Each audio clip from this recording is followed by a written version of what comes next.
Hello and welcome to our series of conversations with men and women whose ideas, vision and philosophy define our contemporary world. My guest today is one of India's great icons who has repeatedly and frequently reinvented himself. He was considered the scientific father of the Green Revolution in the 1960s and has continued to represent and epitomize the striving and achievements of Indian agriculture. He's a man of many parts who was recognized by Time magazine as amongst the 3 most eminent Indians out of 20 eminent Asians of the last century, and the other Indians were Mahatma Gandhi and Rabindranath Tagore. I'm delighted to welcome Dr. M.S. Swaminathan. Welcome, sir. It's a pleasure. From the time you sort of fathered the Green Revolution in the 60s, and there was this great sort of optimism and celebration, in a sense, of the achievements of Indian agriculture over the decades, we find some of that in some ways diluted and challenged. We've had this, the farmers' suicides. The Prime Minister has called for another Green Revolution. You've been called to chair a National Commission for Farmers. What is the crisis? Well, since the 60s, when we were what international media described as a ship-to-mouth existence, India, we had to import very large quantities of grains. Well, there was a pressure on all scientists, government, farmers to produce more and change our image.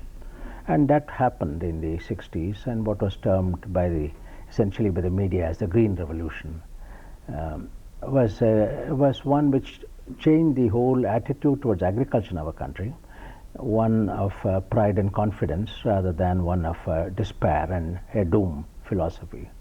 Having done that, ours is primarily an agricultural country. Even 2001 census shows 70% of our population live in rural areas. Most of them depend upon agriculture in the broad sense, crops, animals, fisheries, forestry, and agro-processing for their livelihood. Nearly 40% of them have no land or assets also, no land nor livestock, what we call landless labor, who depend on daily wages. And their future depends upon whether there is rainfall. If there is no rain, there is no work in the field. So we have had a large number of second generation problems, both social and ecological. Environmental problems on one hand, overtapping of the groundwater, some parts salinization, water logging and so on. Other places which are drought prone or which are purely semi-arid, unirrigated, rain-fed areas as we call them, or dry farming areas as they are popularly called, their fate is still very much depend upon water. So in a sense, the crisis is now as much for farmers as it is for farming. It's not really just a question of productivity of food or a shortage of food as it was in the 60s. It is the problems faced by farmers. A small farm is ideal for intensive agriculture, ecological agriculture. We can produce more. Smaller, the Japanese have shown it, Taiwan has shown it, China has shown it. They are all very small farms, 1 hectare or less. So small farm itself is not a handicap. But a small farmer is a euphemism for a person who has no access to credit, no access to technology, access to irrigation or other kinds of production inputs. Therefore, only by overcoming the problems of the small holders, we can maximize the potential of the small farm. Is it fair to say that this is an inevitable consequence of globalization, of a new economy, of a new approach to economics where larger economies of scale operate? Many of our problems are not related to globalization. It is related to our social structure, our enormous population growth. After all, we were hardly 300 million when we became independent. Now it is over 1 billion people, or more than 100 crores of people. 70 crores of people are in the villages. Their livelihoods, the opportunities for non-farm employment, off-farm employment have not grown with the same degree of growth which it was in the farm employment, and therefore we require much more diversification of labor use, a paradigm shift from unskilled to skilled work. After all, if you are unskilled hoeing or weeding, as most of the women do, maximum you can expect is the minimum wage. That also you don't get it in many places, and therefore we must now look harder at these problems, ecological problems, social problems. And there are 4 primary requirements for farmers. Number 1 is credit. If you are a poor farmer, Unless I have credit, I can't buy the input. Second is water, irrigation. Somehow there has been a deceleration in the emphasis on irrigation. In the earlier years, there was a large emphasis on irrigation, but now it became more a groundwater exploitation. There is no policy, long-term policy on aquifer management, so that the groundwater is going down and so on. And thirdly, they require markets, assured and remunerative marketing. We see in crops like rice and wheat, where government announces a purchase price, minimum support price, and it's been honoring that minimum support price as a mechanism like the Food Corporation of India to buy it from the farmers. To what degree is the current crisis a consequence of neglect, of oversight, or of a changing external environment that might have precipitated this? We do have growth rates of over 8%. There was this great sort of platform of India shining. Many people interpret the election results as suggesting, well, India wasn't shining all over India. So to what degree do you think that, how have you arrived at this situation? The external environment has just started influencing, because if you have a lot of imports from countries which are highly subsidized products, the whole European Union, OECD countries have hardly 10 million farmers in all, 10 million farming families. We have 110 million. They have got 10 million. For 10 million farming families, the subsidy almost $1 billion or 4,600 crores per day is the kind of subsidy. So highly technology, subsidy and capital driven agriculture, and those who have no access to credit, those who are struggling to produce more, this is not comparable. There's no level playing field here. So that our policies, I'm happy the common minimum program of the present government emphasizes the need to insulate farmers from unfair competition. There must be a level playing field, and therefore we are now facing the pinch. If you see horticultural products, increasingly our markets are flooded with important fruits and so on. It's all right. It in some way gives you a standard to improve your own particularly post-harvest technology, processing, marketing and so on. That's important. So we have challenges on the one hand, opportunities on the other, but then it is clear that our agriculture now leads farmers, particularly farming families, and the small farmers, marginal farmers, families and landless labor families require support on the production side on the one hand, and the non-farm employment or value addition to time.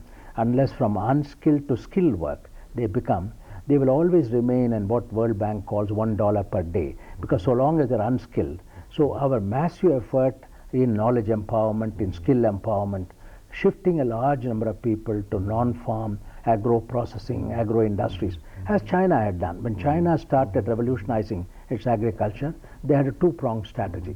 One is to help small producers to improve their productivity and profitability. On the other hand, take a large number of people out from the farm. Over 100 million people they took in 7 years out of farm to non-farm employment. We didn't have that integrated strategy of on-farm and non-farm employment, and that is showing up now, particularly with landless poor. So what are the kind of specific initiatives that you think will help achieve this larger umbrella of ideas that you have been talking about? The initiative has to vary from place to place in our country, because agriculture is a very variable occupation.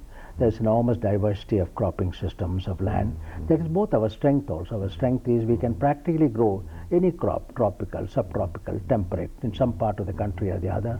We have a great deal of diversity. If you go to northeastern region or the hill region, they have one set of problems, mainly on market and post-harvest processing, transportation, market and so on. Assam has a rice revolution now. They are producing more than they can consume. There is a need for market. Formerly we used to call our agriculture as a gamble in the monsoon, but now it is also becoming a gamble in the market. Both are important, because if I can't sell my product at a remunerative price, then what do I get? This is one kind of problem. The other kind of problem is the diversification of our farming systems. There is emphasis now on horticulture, animal products. For example, if you want to produce 4% growth rate in agriculture, we have to have at least 8% growth rate in horticulture, animal husbandry. Our poultry industry is growing, but poultry requires grains like soybean, maize and so on. So we have to think of a package, location-specific packages, developed in consultation with farming families. I've always said, Farmers live, they have wisdom. They may not have a degree like a PhD or MSc, but they have wisdom which has come from growing day by day, struggling with their problems. The MS Swaminathan Foundation in Chennai is doing a lot of work on just what you were mentioning, sort of looking at aspects of traditional knowledge and looking at how new technologies can be brought to the farmers. You're working on bringing the internet and radio to farming communities, and that's in fact what brings you to Delhi on this visit, where we have the privilege of recording this conversation. What are the objectives and the striving of this initiative? Well, we try to address some of the problems which are crying for attention. We started work on pro-nature because anything we do with natural resources must have a long-term, not only a short-term objective, but a long-term objective. We must enhance the productivity of land, productivity of water, conserve biodiversity. So we said pro-nature. Then we must, the Antyodaya principle of Mahatma Gandhi, I always believed, because that gives you a perspective. If you start from the poorest, then everybody benefits. If you neglect the poor are left behind. So we said it's pro-poor. Thirdly, there is a problem of feminization of agriculture, feminization of poverty. So we said must be pro-woman. And so, but to a job-led economic growth in rural India. That was our objective. We tried to develop models. After all, a non-governmental organization can only show we can do this. The bio-village model, as we call it, in the Union Territory of Pondicherry. Bios means living, means a human-centered development. Very heavy emphasis on non-farm employment, but value-added employment. Much of this seems philosophically, ideologically, in some ways, at odds with the idea of biotechnology, with the ideas of genetic engineering. In what ways was the initiatives that you took? And there was genetic engineering involved in the Green Revolution, and you led that. So in what ways are you working to protect ourselves from some of the consequences, the feared consequences of these initiatives and ideas? Well, some of the apprehensions are real, some of them are potential problems, which, when you start manipulating genetic material at the molecular level. I mean, genetic manipulation has been there from, agriculture in India or many other countries. Minimum is a 10,000-year-old private sector industry. It's the oldest and the largest private sector industry of not only our country, but any other country, because these are all individual farmers. From that time onwards, selection of material, new varieties have been taken. That is why we see enormous variability in nature. But what we now call modern biotechnology, one aspect of it, genetic modification, which you referred to, involves, of course, transfer of genes from totally unrelated species to a cultivated species. That may have environmental problems, that may have food safety problems. There are also the other problems like intellectual property rights. Sometimes popularly it is said the Green Revolution was a product of public sector research or public good research. The gene revolution or the modern biotechnology revolution is a private sector research. Will it increase the rich-poor divide? Will the poor have access to modern scientific knowledge? So there are ethical issues, there are equity issues, there are environmental issues, there are food safety issues. So just elaborate on this. I think it was that when you were doing research in the 60s, the fruits of that research were available to all. They were in the public domain. But now we have Monsanto, we have other multinationals who develop these hybrids who want to use it for commercial exploitation and are possibly less sensitive to the social implications of what they're doing. What kind of sort of solutions do you see to this imbalance? A commercial company, after all, they are responsible to their shareholders. They will have to make money. There is, you can't really, they are not philanthropic institute. That's all right. But what it really implies is, whether in the case of medicine, HIV, AIDS, or tuberculosis, or malaria, a vaccine, or leprosy vaccine, many of these, it only means if you want to take modern science to the poorest of the poor on the Antyodaya model of technology development and dissemination, there has to be an increased investment in utilizing the latest tools of science for public good benefit. The public good research, there should be no disinvestment or deceleration of investment in the public good research, particularly for those. Otherwise, we will have orphans remaining orphans. The problems of the poor will not be attended to. For example, dry farming areas or pulses. or salinity. There are large areas in this country affected by salinity. Who is going to work? That is why in our center we took up such problems of drought tolerance, salinity tolerance. We have transferred genes from mangroves to rice and so on for seawater tolerance. Tomorrow there's a climate change. If there is a sea level rise, how will we? We are a country of over 100 crores of people. We have to also do anticipatory research to face the new problem, not only current problem arising from climate change. So I would say there has to be a balance in any country between private and public sector. The public sector has a particular responsibility to address problems of fragile environments, unfavorable environments, and also how to see the technologies reach the poorest of the poor. So what would you say, what are the real fears, legitimate fears, that sort of, the average consumer of agricultural products, such as you or me, can legitimately experience? Well, I think legitimately in the coming years you are going to see a great impact of modern science, including modern, what we call the new genetics. The way every aspect, our health industry, the whole bioremediation, supposing arsenic poisoning in water in West Bengal and Bangladesh is a problem, groundwater. It can be removed by microorganisms, what is called bioremediation. You are going to see more and more application of science in day-to-day life.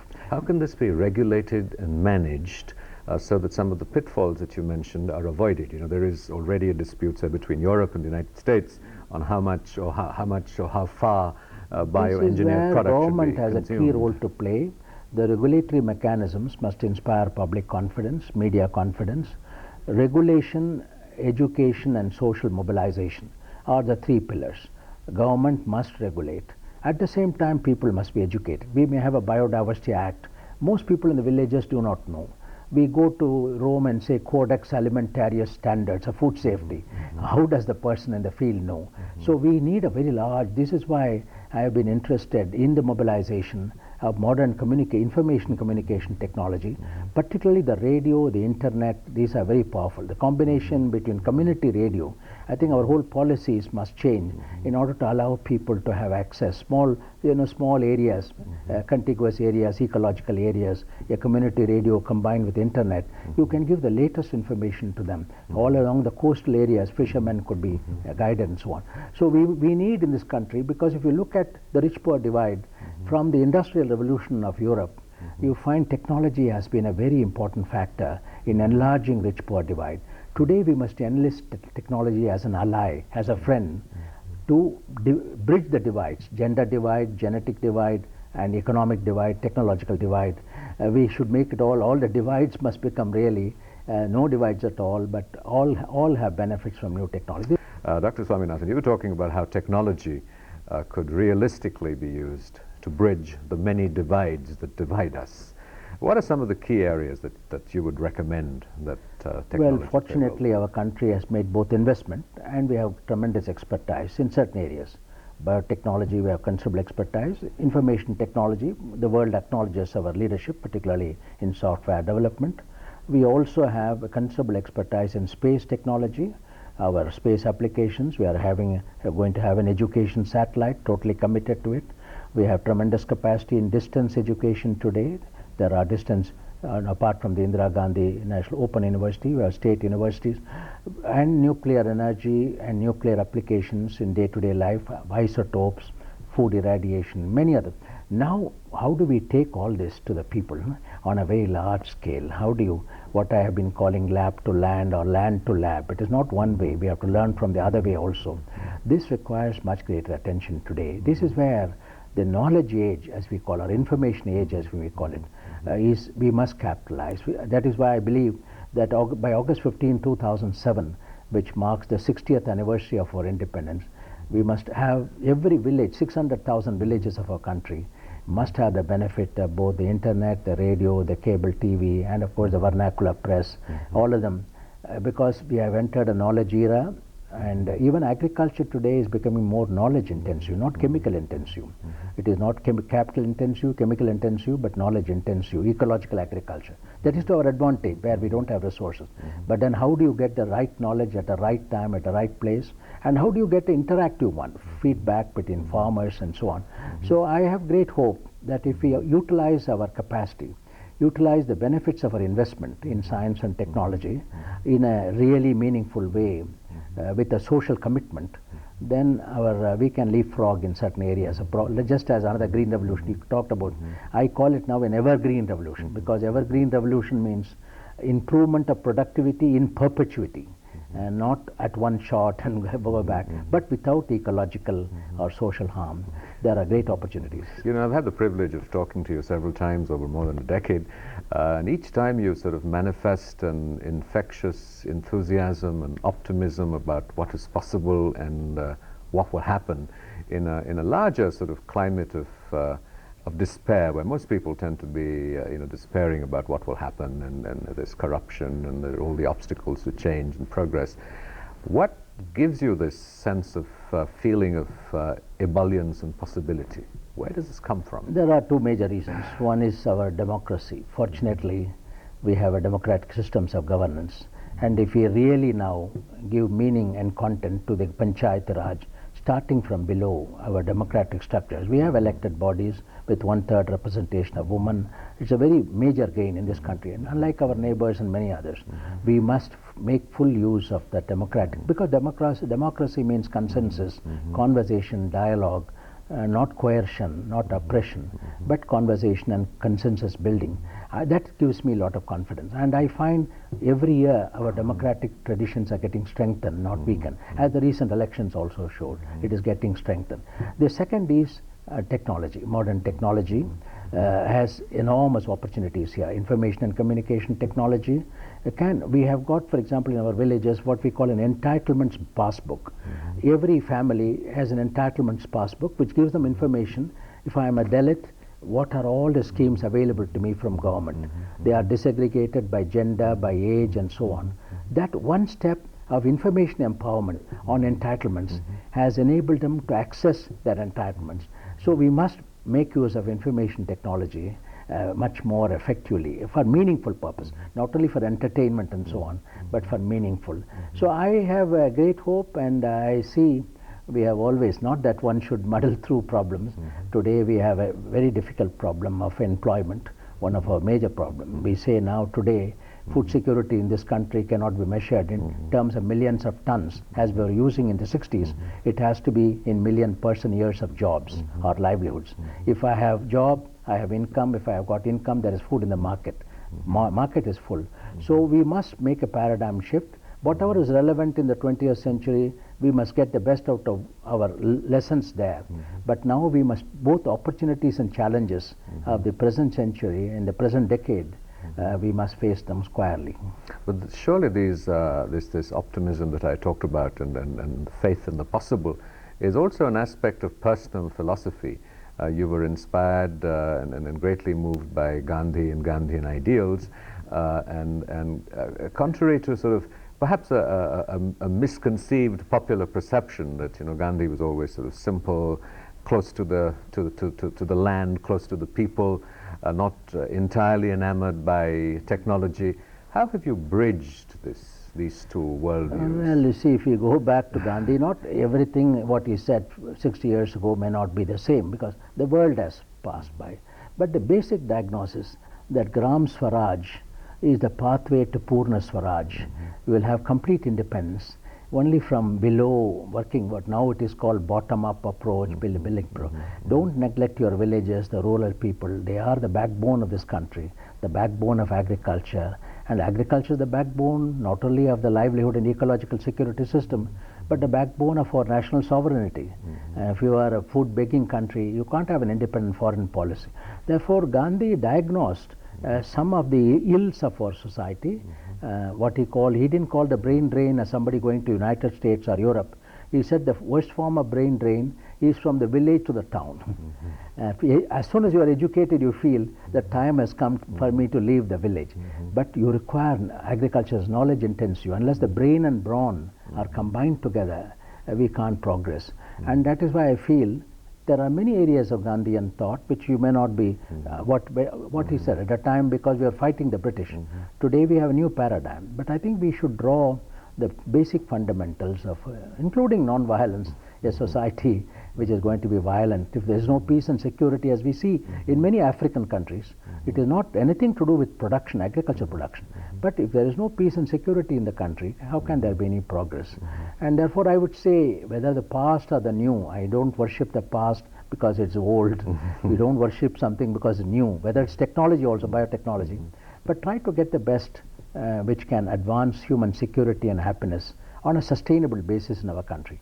Just to touch briefly on this personal impulse, to go back to that, where does this personal impulse of hope and possibility come from? Does it come from God, divinity, faith? Well, I think it is my own background. You see, I was young when we were having the independence struggle. Nobody thought India can become independent. We became independent through a non-violent mechanism, which the world, Nelson Mandela and others, have admired it in their book. So I have always believed for every problem there's a solution. There is nothing which cannot be achieved, provided you work for it. You have a strategy, you work for it, you achieve it, and above all you are able to generate the cooperation. Synergy between technology and public policy is exceedingly important. Technology alone cannot do anything. For example, we had high-yielding varieties of seeds, but if they cannot be multiplied, if they cannot be taken to the farmer, given the inputs, the seed itself will not do anything at all. So we require a political administration which is progressive, which is responsive to the people's need, and a democratic institution by its very nature must be responsive to the people's needs. This is why my faith comes both from democracy and technology, and both I find are thriving in our country, and if we use them in a synergistic way, both of them together, we can solve seemingly impossible problems. Well, Dr. Swaminathan, thank you very much. This has been a great privilege and a great honor. Thank you. Always a pleasure talking to you, Rajiv. Sir. Thank you. Thank you.